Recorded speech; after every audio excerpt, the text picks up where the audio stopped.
Hey, thanks for tuning in to an episode of Listen to Larry with your host, Larry Bammer, One Real Mortgage. Until they either refinance or something. Western work ethic. Something that I like to do.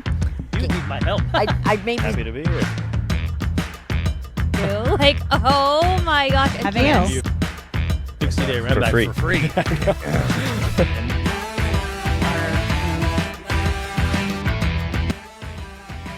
Hey, thanks for tuning in to another episode of Listen to Larry with your host.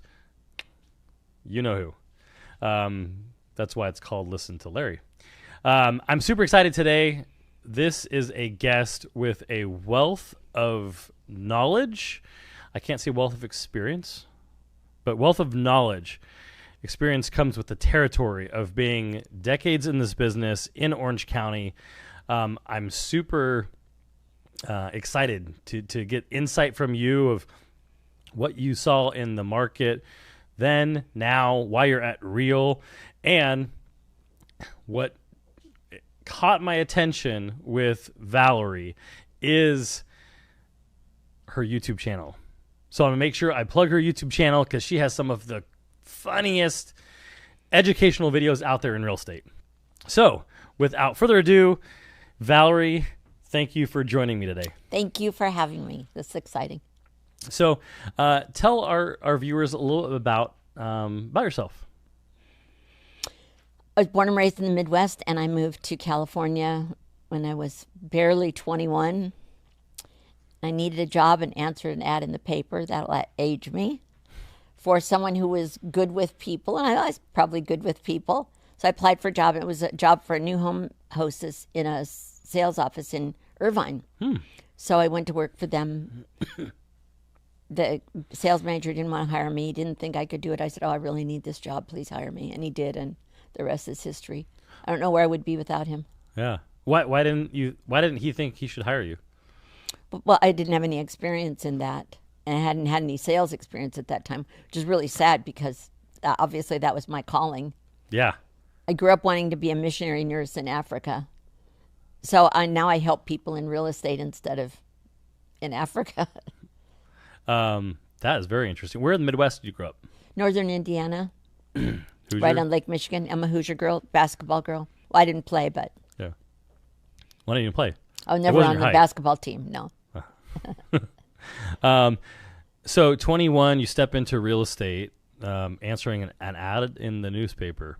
New home sales. And I know we've talked about this. You have run the gamut in the entire industry, which I want to dive into.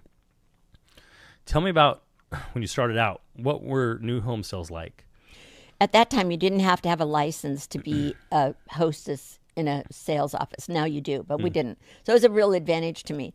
But the thing that I learned being in new home sales is that you have to sell what you have. That's all you have. So I learned to market and to sell what we had. So my first community, we had houses that sided to the 405 freeway in Irvine. And now we say, oh, it's a problem, blah, blah, blah, right? But we learned how to sell those houses. We learned how to stage them. We learned and we would talk about how do you sell this house versus another one. And that's another thing about new home sales is that you have to price them. Let's say, for example, you have 5 plan Bs, but you've got one that's less desirable than the other 4 for some reason. It's a different lot, smaller lot, busy street, whatever. So you have to price them and market them so that each one of them sells. So we learned how to do that, and that certainly has helped me in resales, is how to market each home. And we marketed them according to the demographic. Who's likely to buy this house? Is it likely to be an empty nester family couple? Is it going to be a young family? And so we furnished them and we staged them and we marketed them based on who the likely buyers were. And that's something that I would be, was invaluable experience. And still useful. Absolutely. Years later. Absolutely. I am curious. How do you market a home for sale that backs up to the 405 freeway? You put drapes or window coverings. At that time, we used drapes, and you keep them closed. And sometimes we would have quiet music in the background. But things like, for example, if the people who next door there moved in before your house was sold and the lady sunbathed in the backyard. Well, when we're selling the empty house, you don't want the wife to see that the lady next door sunbathes because she won't want her husband to buy that house. Yeah. So you cover those windows, or you show them that room less and make sure that they see the other parts of the house, more importantly, so that doesn't become an issue. When you started out, how many years did you do in new sale home before you transitioned to resale? Oh, a long time. I don't know, maybe 15 years. And when I transitioned, I actually transitioned into the mortgage industry before I went into resales. Okay. Close to my heart now. I know that. I know, and I happen to love the mortgage industry. Yeah. It was very good to me, and I was good to it. Yeah. Well, that's something I didn't even get to say when I first introduced you, is not only do you have your real estate license, you have your mortgage license, your brokerage license, property management business. Yes. What am I missing? That's That is That's it. Enough for 4 different people. It and is. you're tackling them all. So, again, it goes back to this probably high energy. High energy, Midwestern work ethic. Ah, there we go. We don't get that enough. The Midwestern work ethic. I'm building a house in Texas. I'm hoping that when I move to Texas and wake up at the 5 a.m. to feed the goats and chickens, I develop that work ethic. Yeah. No more sleeping in. Well, I was a poor girl, and so if I wanted anything, I had to work for it. So kind of came with the territory.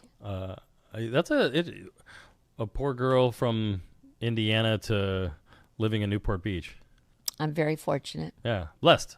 Blessed. Very blessed. So 15 years in new sales, then you get your mortgage license and open up your own mortgage office, or you worked somewhere else? I worked for someone else for a while and then opened my own company and had my own mortgage company. Seems I'm a pretty independent person and have ideas that didn't work for everybody. And I did loans for a long time for home builders because at that time they didn't have their own mortgage companies. So I had a new home experience. So the builders loved to have me because I understood their side of it.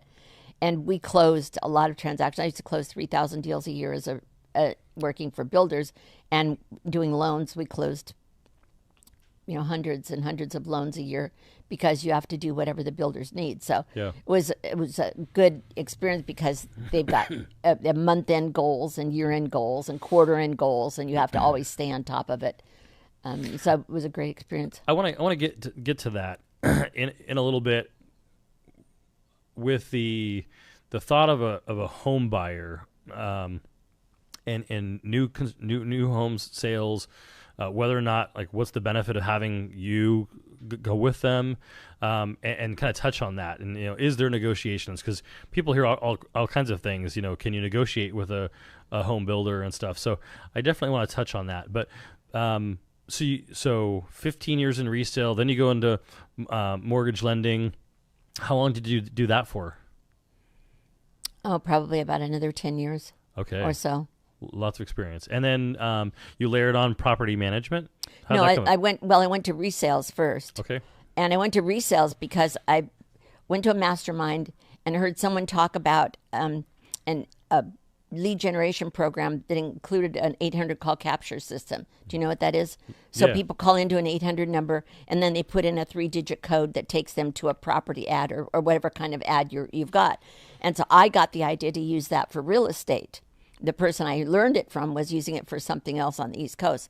So I then created a 12-page magazine that I put in the grocery stores, like a Harmon Homes magazine or Homes and Land magazine.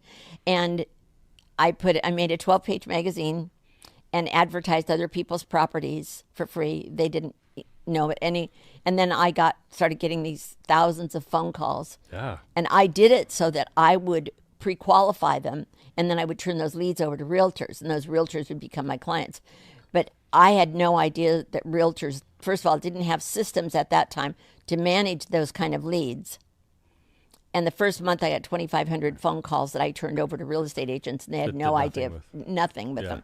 So my loan processor and I, one of our clients came into the office and said, I know what house I want to buy, but your realtor won't show it to me. And so I looked at my loan processor and said, well, Cammie, what should we do? Let's sell it to him. Because we're licensed, right? So we did. So then we started doing resales and loans. So I opened a home finder center in Tustin called Smart Buyers Home Center, where people came in and they got pre-qualified, and we showed them homes from there. Wow. And then eventually I spent more time doing real estate and less time doing loans. And that's how I kind of And then you got segued your into that. broker's license. I did. To oversee all this empire you've... I got my broker's license while I was doing loans, while I was in the mortgage business.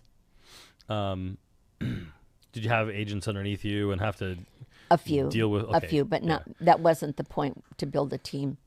I probably should have, but I didn't. And then property management. Was that a Property management was ancillary an business?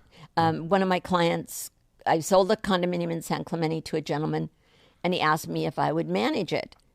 I said, sure, because the seller was selling it because the property manager was doing a bad job. So they sold it to my client. I said, sure, I certainly know what not to do, right? And he would use it as a vacation rental. And then one of my other clients called me in the Disneyland area and said, you sold us this townhome while our sons were at Chapman, and now we want to turn into a Disneyland rental. I said, you've got the right gal. I just learned to become a property manager, right? So I took their property, and I went from 1 to 50 properties in 18 months. Wow. And it was all, at that time, it was all vacation rentals in the Disneyland area because it was a big bubble at that time. Since then, the city of Anaheim has regulated it and licensed it and permitted it. And there have been a lot of government regulations that have taken place. But then in the meantime, I started managing properties that either weren't allowed in the cities, like the city of Irvine doesn't allow short-term rentals, so you have to be a 30-day minimum. So there's people who have furnished properties that I call my 30-day rentals. So I have a nice portfolio of properties that are 30-day rentals that can't be rented for less than 30 days. And I have people that come from all over and stay in my homes. Yeah.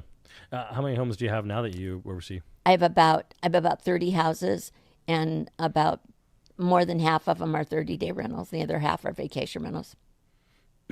Looking back at how that was when you started to now, I imagine software and technology and stuff has really made managing those easier for you. Much easier, and very different. When I first started, we would never use Airbnb, and now they have so much market share you can't afford not to be connected with them. I hate to give them a plug on this, but So we have our own website. We have our own portal that people can reserve directly through us. We don't have to advertise on another site like Airbnb or VRBO. They can come directly to us. What's that website? valsvacationhomes.com. valsvacationhomes.com. Right. There, I plugged it. Now we've Thank you very much. balanced it Thank out. you. Yeah. Thank you. Okay. So where do you find your passion now in real estate? I will always love selling homes and doing loans. And I see them really as one, because I don't have to be the lender on the transaction to still be involved in that side of it. Because if we're accepting an offer, I have the listing and we're accepting an offer, I know the questions to ask the loan officer. If I call the loan officer and after by the third question I don't get the answers I want, we're probably not going to accept that offer. Yeah. Or if he doesn't want to give me the answers, and I tell them, look, I'm who you are. I'm you. I'm a loan officer too, so I know what you're telling me. So if I ask someone, what are the loan conditions? Yep. I understand what they are. And sometimes that's good. Yeah. Right? Because I understand what they're facing. And it's I'll say, okay. okay, yeah, I'll say, not so bad. I know we can overcome that. So what are you doing to get that condition met? Yeah. Right? So that's a real advantage to the seller and sometimes to the buyer. But if he or she won't share the information and don't have the answers, there's a reason why. there's a reason why. We know that. It's not We know that. necessarily that they're afraid you're going to steal it.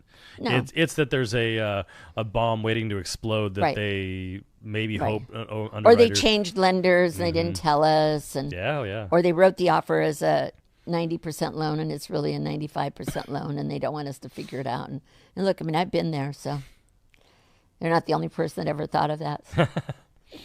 Yeah. So my passion really is is really anything related to real estate. So I'm gonna peel back this onion. It's the passion, though. What is that passion? Because I think there's something from when you mentioned mission work. What is fulfilling for you? What gives you that passion in that transaction? Larry, I am excited about every transaction now as if it was my first one. I never get tired of this. And I will work. People say, well, when are you going to retire? Yeah. I don't know that I will. I love it. I don't know that I will. So for me, I think, look, when I was little, I was never picked to be on the basketball team, and we didn't have girls' sports, and I wasn't the homecoming queen. So when I started selling and really found what I'm really good at, this is like, it's like the greatest thing that ever happened to me. Yeah. And when I was in college, I started working at a retail store and started earning some money, and I discovered that if I earned money, I could have the same clothes as the rich girls had. As I could go to that store and buy them. All I had to do was work. That's all I had to do. For me, like, okay, let's go do it. And that summer, I worked 3 jobs. And it gave me opportunities and doorways and opened paths for me that I otherwise wouldn't have had. So, but I don't think I do it anymore. I don't do it for me. I don't do it for that. I think people need me. I think that I'm the best qualified for them, especially with my experience and all the things I've been through. I can help them with something that somebody else can't help them with. They need me. They need you. If you go to her YouTube channel, what's the handle? Valerie V. Realtor. Valerie V. Realtor. Go to her YouTube and search the video playlist for Secret. It's Secret, I think. Secret. You're gonna see why. Why I think it's not only the experience, but a pleasure and fun. Like yes. I imagine, it doesn't matter the age, demographic, whatever of your clients, they enjoy working with you. They trust me, and they know that they can, and that's certainly a key to my business. And part of my upbringing is always to make sure that we take care of everybody else first. That's the most important thing, is to make sure that if they're taken care of, then we'll be taken care of. I wonder if that's a little bit why you're at Real. It's a lot like I'm at Real. Yeah. I was always on my own. I never started out working for another company. I never did. I went right into resales on my own. Started my own company. And then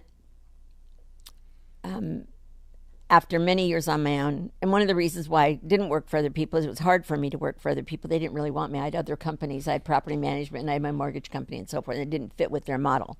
But then I started working for another cloud-based company. But their goal was that they didn't care about sales. They only cared about how many people I was recruiting. And the person who brought me in said to me that if all I cared about was selling houses, then my focus was wrong, and I really wasn't wanted there. And then I met some people from Real, saw who was going to Real. Yeah. Saw the energy that was going there, the people that were in social media, the people that were out there putting themselves out there, that were creative, doing things that were new and fresh and exciting. And I wanted to be, though what really was the tipping point for me was I went to an event and they all had shirts that said, "Work hard, be kind." And I said, I want to wear that shirt. That's me. Yeah. Right? I work hard and I try to be kind. That's what I want to wear, those shirts. Instead of Remax, Coldwell Banker, or the other cloud-based company, or the other 3-letter cloud-based, whatever it is, it's not Real. It's work hard. And at the event, at the end of the event, I said, "So where's the?" And this is important to share. I said, "So where's the sales pitch? Right? Where's the altar call here?" And they said, "We don't do that." I said, "Well, how do you get agents to come to you?" And they said, Katie Day told me this. Katie Day, who's from Houston, said, we believe that if we help other agents get more business, that they'll come. It's true. I said, and that's what you do. She said, yeah. And I said, you don't go around like making cold, and you're not allowed to make cold calls and lunch and learns, that your only goal is to recruit agents. And I felt like it was a perfect fit. Yeah. Moved me to Texas, TX, Katie Day. She's actually one of my sponsor for real too. I've known her for a long time. Was the event that you're talking about, was it the video blueprint? No, it was long before that. Okay. Lana Rodriguez opened her new office in Colorado Springs, sent out an email, come to my office opening, and I kind of knew her, and I said, maybe I've never been to Colorado Springs. Maybe I'll come and support your office opening. Yeah. And so I did. I went to her office opening, and then she had a one-day mastermind. Tim Macy was there, Brad McCallum. Oh, yeah. And who doesn't like them? Yeah. And they all wore these Work Hard, Be Kind shirts. I said, I want those shirts. I got the tennis shoes, I think, idea and from, I have some Tim. shirts I didn't wear too. Yeah. Yeah. Well, these are my real colors. Yeah. But kind of like, yeah. But that, and it was just the perfect fit. And people say, I saw someone a few weeks ago said, you're so much happier than you were a year ago. And I've been with Real exactly a year. Okay. Did you go to Video Blueprint? I did. Yeah. You know how I know that? I saw you on the Instagram ad. Oh yes, they interview. just put me on it and recently. I went, if she's doing it and your YouTube and your videos are that good, I gotta go. So It's a great event. I am going this year in April. So it's a great event. I'm super excited.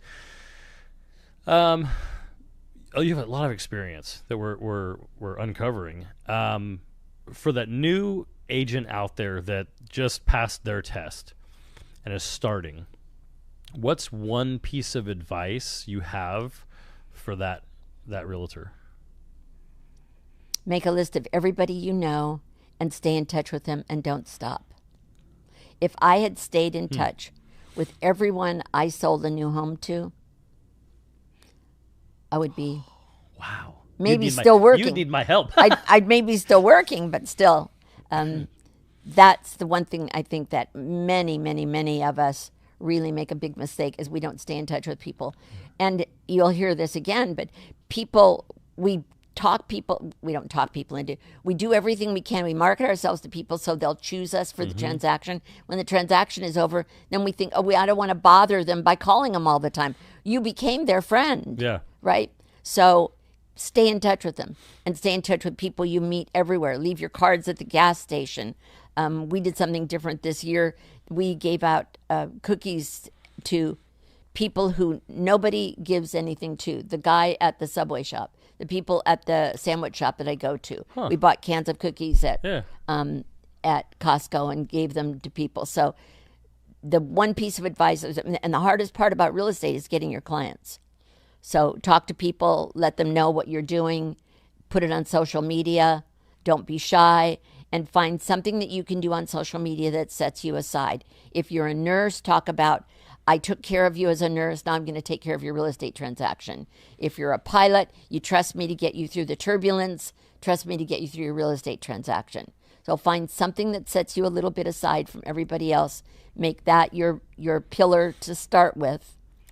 Don't make a big deal. Make yourself valuable. Find people, stay in touch with them. So I used to be a police officer for 21 years. I know you are missing such a huge opportunity. What am I doing? I'm going to help you. I'm going to help you. Thank you. Because I feel like I'm out missing there. No. It's 911, please. I'm out here and this person's here trying to sell their house by themselves. Would you please send my information over here so I can give it to this person? I can't wait. 911, we need to help this person. They're over here trying to sell this house without me. How many cycles, without saying how many decades you've been in real estate, how many different cycles have you been in? Well, I've sold houses when interest rates were 18%. Okay. I've sold houses when we made it contingent that the interest rate would go over 9%. So when people think that interest rates are 6%, that's really not very much. Yeah. I have some of my old marketing materials that show interest rate flyers, and they're not what the rates are now. So I think certainly one thing that's changed is prices, but I've been through a lot of cycles. And at one time we did a trade-in program where we bought people's houses thinking that we would better hold their house than hold our house. We had to get our construction loans paid off. So if we paid off our construction loans, and we'd carry their house and we'd get it resold. So we did, and I've done short sales and a few of those. Since you're not stopping anytime soon, where do you see the real estate market in the next 5 to 10 years? And that's a great question. We live in a very unique market. Everybody wants to live in this kind of weather. Certainly there are some recent disadvantages, one might say, about living in the state of California. The weather was horrible today. It was. But when people come for the Rose Parade, we want to have signs, thank you for coming to California, now go home. Because otherwise they come here and they all want to stay here. And my real estate friends came recently and said, oh, we want to move to Irvine. I said, please, So we live in this great place where weather is an advantage and people love to be here. For that reason, we are always going to have a strong market. And in Orange County, California, we are in a very unique little bubble. We are very blessed to live where we are. We're in this nice little place where we've got our government at this time as a county. We don't allow crime, we fight against those things. So we're very, very fortunate. We're in a very strong market. But as a country, real estate is still going to be something that everybody wants. It's definitely a hedge against inflation. And you can say whatever you want. You shouldn't buy now. You should buy later. You should wait. Whenever you can afford it, whenever you can find something, you should buy. If you and I'm sure you too, go to my first home, I would never go back now and say, oh, that should be great. But if I hadn't bought that house, I wouldn't have bought my second one, my third home. By the time I got married, I was on my third house. My first house, we didn't have to do disclosures, and I bought a house that the ceiling upstairs, the bathtub was almost falling through the ceiling. Of course, I didn't know it until after the escrow closed.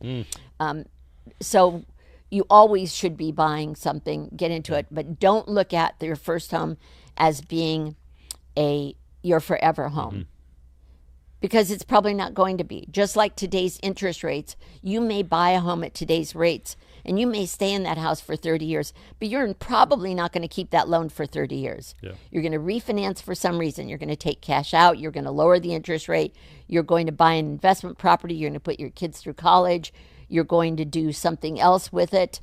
So you don't look at your home as being your forever home, and don't look at your interest rate and your loan as being your forever loan either. So that's a great thing. An amazing thing about real estate is actually the flexibility there is. You can't do all of those things with stocks and bonds. You're much more limited with those than you are with an investment in real estate. That's true. Client relations. Now, aside from I wish I kept a CRM to keep all these people in my database for forever. What are you doing now? What are you doing to maintain those relationships, to touch on those people? What's your system like? What's your process like? I've always stayed in touch with the people that I've sold to, not always as well as I should have, but I used to hand deliver pies at the holidays. I hand deliver poinsettias, and again, still did this year. And always look for opportunities. Over the past years, I've been sending people fresh Christmas wreaths from a farm in Washington State. I send out cards. There's a company called Send Out Cards, and they make it very easy for you to send out cards to people. So if you see somebody's information on Facebook, they went on a vacation or whatever, you send them a card, looks like you had a great time, download some photos, put it online and send it out. It couldn't be easier to do. So there really aren't a lot of excuses for not staying in touch with people. Some of us don't do it, but you should. Another idea is having a somewhat regular newsletter, whether you do it even quarterly, but at least something to stay in touch with people, to keep your face in front of them. And that will solve the majority of your production problems. Do you have a newsletter right now? I do have one, and I have one for my vacation rental clients also. Okay. So, if we have a property that just comes on the market, we send it out, and this is our new property. And because a lot of our people on our vacation rentals are repeat guests. Oh, sure. They love People that coming, come like back you said, again. come back to California, to Orange County. Great Right. weather, the beach, Disneyland. They want to come back. And a lot of my return guests are actually from the Middle East.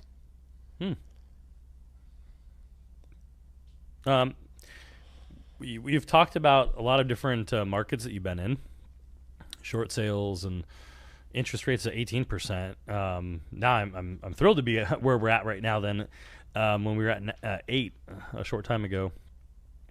How do you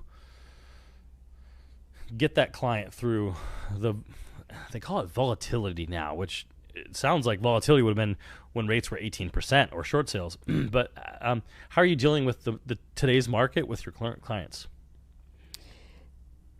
Well, as I said, you remind them it's not a forever loan. And sometimes we would do what we did. We would do a 5 or 7 year arms. So actually they'd be fixed for 5 years or fixed for 7 years. And for a lot of our first time buyers, they aren't going to be in those houses longer than 5 or 7 years anyway. So that was long enough. And again, remembering you have to sell what you have. This is what I have. I would love to have a 3% interest rate, but we don't have that right now. Yeah. So we have to figure out a way to make this work. And we've got people who need to sell, so we have to do something to get those houses sold. So we look at what's good for them, what's comfortable for them, what's important to them. If they think they're going to be transferred in a couple of years anyway, or one of them is in college and they're about to start a whole new career, right? You don't need to worry, or they're going to be advanced in their work. You don't have to worry about a 30-year rate. Yeah. Just get them through where they are now. So, and I talked about this, doing the interest rate buy down. Now, right now, if you can get the interest rate buy down paid for by the seller, that's a great thing. But you don't want to spend your own money maybe paying for a buy down, because then when interest rates go down, you will have spent your money and you don't want to use it to refinance. So it's important to guide people. And remember that in this business, nobody knows it as well as we do. Our clients don't. They read online and they see things and they hear things, and they certainly have a lot more access to information. But to really be in the gutter, out in the street, that's what we do. And they want someone to solve their problems for them. And that's what our role should be. We should be their guide. We should solve their problem. We should help them. And if they truly believe that our number one interest is in what's best for them, they will stay with you forever. Yeah. So long as you continue that communication with them. As long as you deliver pies. Yeah. Emerging areas or neighborhoods. Is there anything, since you've been all over, I guess, Southern California, do you see any hot market, any emerging market right now that you think's popular or should be? So it's interesting that you asked that, because we're kind of running out of land. We certainly don't have the same amount of land as we did in the 70s and 80s and even the 90s.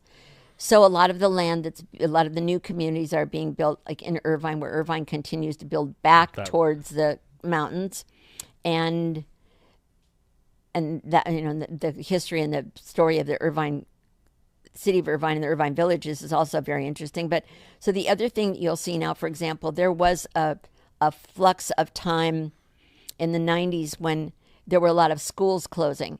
And so the builders would go in and buy those old school sites, and we would build what was called infill projects. So an infill project is where there's a small amount, whatever, could be 100 houses, could be 20 houses. So you see a lot of that now. Yep. So you'll see it in places like Buena Park or Anaheim or Santa Ana, Orange, some of those places. And there's a couple of builders that are known for doing those small communities. Costa Mesa, you see a lot of it.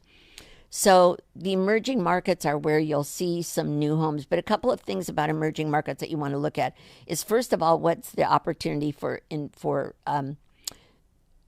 employment, and what else is going to be built around there, and is there what does the city want to do, right? What's the goal of the city? Do they care about new employment? Do they care about bringing in new businesses and new things like vacationers, like tourists. Some cities don't want tourists. Some cities do, believe it or not. And then there's other cities where you'll find some old things, like there's a stretch of land up off of the 57 and the 91 in Anaheim. It was all old warehouses where Carl Karcher was for a long time, and old car shops and stuff. And now that area is being developed. So it's going to be closer to Disneyland. Disneyland wants to expand. So if you see those kind of things happening, then that's going to speak strongly for the city. So what's the feeling for the city? But when people talk about location, it's not only the location, although that's very, very important, the location where you buy on the street, but also the location being the city that you're in, and what, do things like read minutes of the city council meetings. City of Santa Ana is just instituting a very strict and very difficult to implement rent control.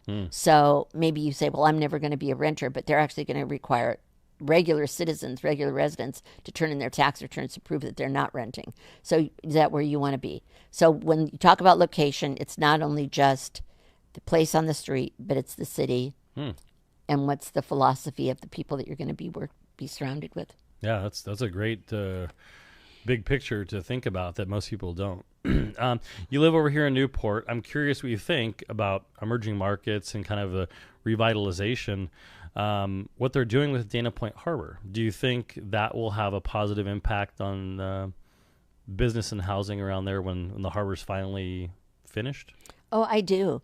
And keep in mind, you have limited space here, for example. Like, you can only put so many boats in Newport Beach. You only put so many boats in Long Beach.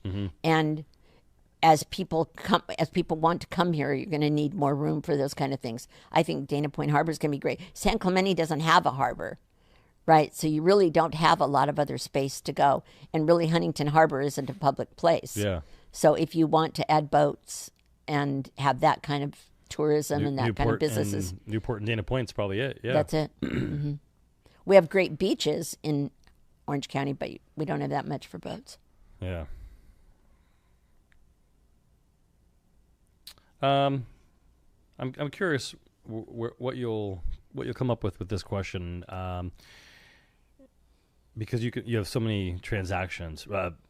I'd probably thousands of transactions to pull from. But what was one of the most difficult transactions that you had, and how did you navigate through it?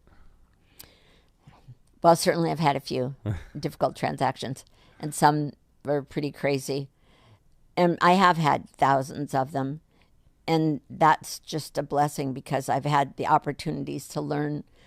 So difficult is a couple of different things. Number one is difficult from a financial standpoint, or from the buyer's or seller's emotional standpoint, or the property itself might have been a challenge.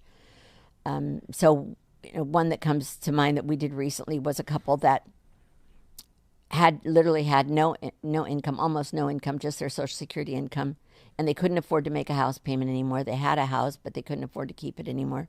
And so we were able to help them buy a house with a reverse mortgage out in the desert area. And now they can own a house. Otherwise, someone else who didn't have my background in mortgage, they would have just put them in an apartment. And their rent would have continued to go up. Yeah. But they don't have to do that. Now they have a house, and all they have to pay is their taxes and insurance and their utilities, and we were able to do that for them. So that was pretty amazing. And as far as difficult clients, I have some clients. We all have difficult clients. And I think the important thing with difficult clients is to realize, again, that everybody wants someone to help them.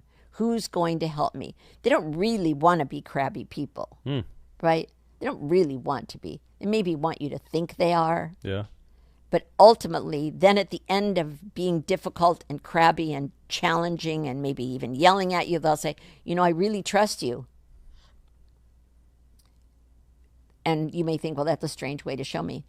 But I had one recently where the couple had very specific ideas about how they wanted the transaction to work.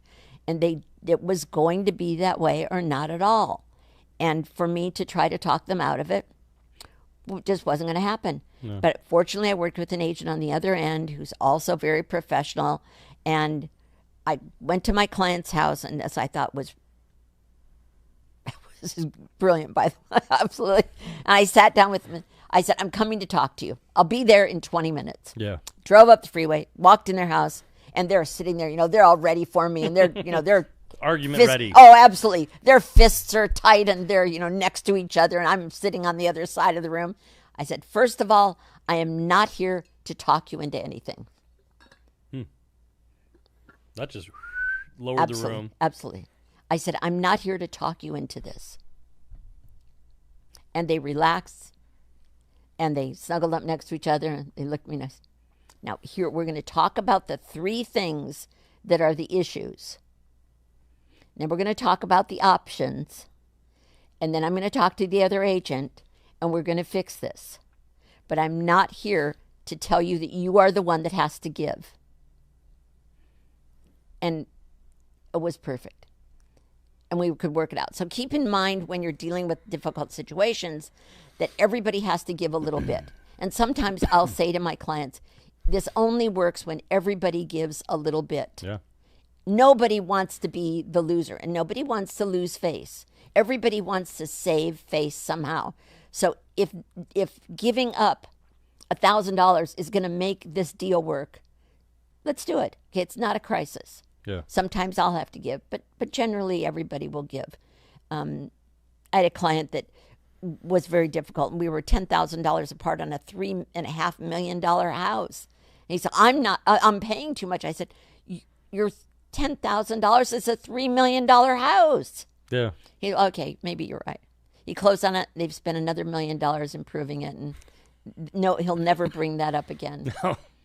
And I had a client recently who the gentleman has been my client for a long time. I managed his houses. I sold him houses, and he read every single thing. And even though it didn't apply to him and it was generic language in the contract, he didn't like it because it didn't apply to his particular situation. Oh, I've had that happen and before. I honestly was just almost sick to my stomach. I thought, I just don't know that I can make it through this transaction. And at the end, he would say, but I trust you. I trust you. And so you have to realize that people just want you to solve their problem for them. If you're going to miss a flight on the airplane, you call the airline. What do you want them to do? You want them to solve your problem for you. For you. And for that's you. what this is. And we've had some crazy things, like we've had to, the clients have had to give up stuff. We had one where the house, there were plants that were planted in front of the base of the house, and the plants had to be removed. The seller wouldn't do it. So we went out and we pulled the plants out from the base of the house so something else could be inspected. And, I've had a situation in my earlier career where we actually, something is very interesting. We had a community it was actually in Culver City, and the lender filed for bankruptcy while there were people had moved into the houses. They put people in before the escrows closed. They were supposed to close Friday at 5:00. They gave them keys to the house, and it was the builder, I guess, that filed for bankruptcy. And people got to live in those houses for 2 years for free, nobody to pay rent to. Wow. And the title company took it over and hired us. I was the salesperson that went on site and sold those houses. So we had to meet with the people who were there and tell them, well, your party is over. You've been living here free for all these years, and now you've got to pay something. Well, do we get that price? No, you don't get that price anymore. So we had to negotiate that they all got something less than what the market price was at that time, but certainly not what they had bought them for. Yeah. And their interest rates weren't the same, but so they picketed us, and I won the Salesman of the Year award for that community. It probably was the Salesman of the Year back then too. It was, absolutely was, yeah. You've seen this evolution probably like when you first walked in at 21 and they're looking at you as this 21-year-old Indiana girl wanting to sell a house, and now I honestly think the industry, the real estate industry, is probably dominated by women in real estate. I don't know. I feel like they do a better job keeping their cool and negotiating. I don't know if ego gets in the way. But I think sometimes women get much more emotional also. Or they have to, they don't want to give up. They want to be sure that they get their way, I think, sometimes. And again, you just can't let that happen. Everybody has to, you just have to remember the main thing in any real estate transaction is the client. Yeah. Well, that's a great, I'm curious, just to circle back with Real, what, if you were an agent out there and you're at some other brokerage and you aren't happy where you're at and you're gonna make a move, what are the top 3 things that you would want to tell that person as to why they should consider Real? It's interesting that you asked that, because I was actually going to do a video about that over the New Year's weekend, and I got distracted, didn't do it. But I think that oftentimes we'll hear agents say, "Oh, but my broker's so nice to me." Well, sure, your broker's nice to you. They're getting, 30 or 50% of your commission. They should be nice to you.